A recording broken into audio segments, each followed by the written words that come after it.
पद तेजो पदार्थोक्ति विग्रहो वाक्य योजना आक्षेपोत समोधानं व्याख्यानं षड्विधं मतं කියලා කියන්නේ අර්ථ කියන ක්‍රම 6 ආකාරයි. පදච්ඡේදෝ පදය හරියට කඩා ගන්න ඕනේ. වැරදියට නෙවෙයි. අපි අර අපේ සම්ප්‍රදාය අහනවානේ නොදන්නා අය පද කඩපු හැටි. මොකද පැරණි කාලේ පුස්කොළ පොත්වල ලියලා තියෙන එක දිගට වචන බෙදිල්ලක් නැහැ. වාක්‍ය කැඩිල්ලක් නැහැ. විරාම ලකුණු මොකුත් නැහැ. එක දිගට තියෙන්නේ. එතකොට දැනගන්න ඕනේ මේ පද කඩා ගන්න. අපි අර අහලා තියෙන විදිහට අර බුදුරජාණන් වහන්සේගේද කුණු කකුල පෙරට බතබ එහෙම පද කැඩිල්ලක් නැහැ. දැන් මේ එහෙම තමයි. പ്രേත කියන වචනේ පරහේ අත කියලා කැඩුවා.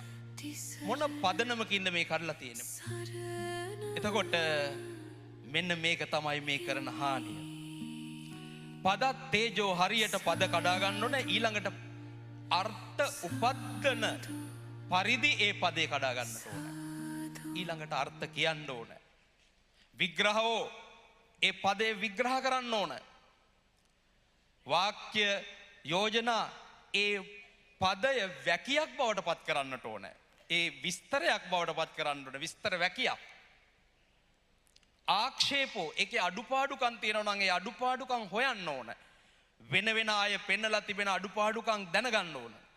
සමෝධානං ඒ සියල්ල සමෝධාන කරන ඒවට පිළිතුරු සොයා ගන්නට ඕනේ. මේ තමයි අපේ පැරණි සම්ප්‍රදාය. ඉතින් මේ මොකවත් දන්නේ නැති මේ මොකවත් හදාarලා නැති කාගේදෝ කොන්ත්‍රාත්තුවක් කරට අරගෙන අමුවේ ධර්ම විනය දෙක වනසා දමන්නට නිරයේ ස්ථිර පදිංචියට යාමට සූදානම් වෙන මේ පිරිස කරන හානිය මං හිතන්නේ කාලේ